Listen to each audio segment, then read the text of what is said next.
I'll be real with you. It's been about 6 weeks since my wife's been dealing with pancreatitis, and we've been struggling with that since. And going into the Psalms of David brings so much comfort, so much hope when there's difficulty and times of despair and affliction and all of that. There's always the Psalms. There's always the time to go back and see what David was going through in different periods of his life.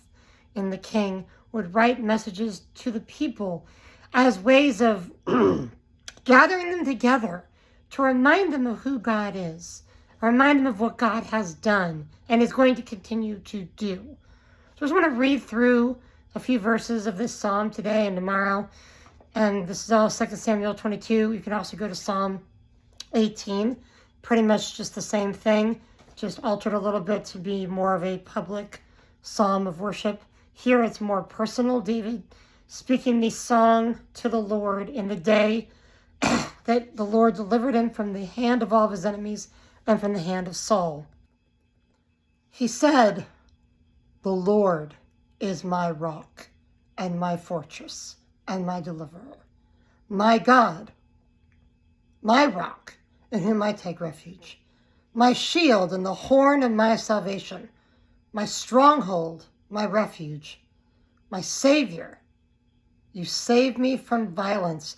I call upon the Lord who is worthy to be praised, and I am saved from my enemies. For the waves of death encompassed me. The torrents of destruction overwhelmed me.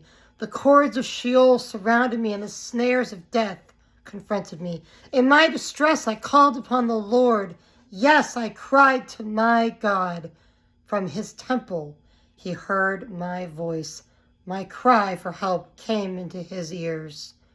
Then the earth shook and quaked. The foundations of heaven were trembling and were shaken because he was angry. Smoke went out of his nostrils. Fire from his mouth devoured. Coals were kindled by it. He bowed the heavens also and came down with thick darkness under his feet. And he rode on a cherub and flew, and he appeared on the wings of the wind. And he made darkness canopies around him. Mass of waters, thick clouds of sky from brightness before him. Coals of fire kindled. The Lord thundered from heaven, and the Most High uttered his voice. He sent out arrows and scattered them, lightning and routed them. Then the channels of the sea appeared. The foundations of the world were laid bare by the rebuke of the Lord and the blast of the breath of his nostrils. He sent from on high, and he took me. He drew me out of many waters. He delivered me from my strong enemy, from those who hated me, for they were too strong for me. They confronted me in the day of my calamity, but the Lord was my support. He also brought me forth in a broad place and rescued me because he delighted in me. The Lord has rewarded me according to my righteousness, according to the cleanliness of my hands, recompensed me. For I have kept the ways of the Lord and have not acted wickedly against my God. For all his ordinances were before me, and for his statutes I did not depart from them. I was blameless toward him and kept myself from iniquity. Therefore the Lord has recompensed me according to my righteousness, according to the cleanliness of my eyes.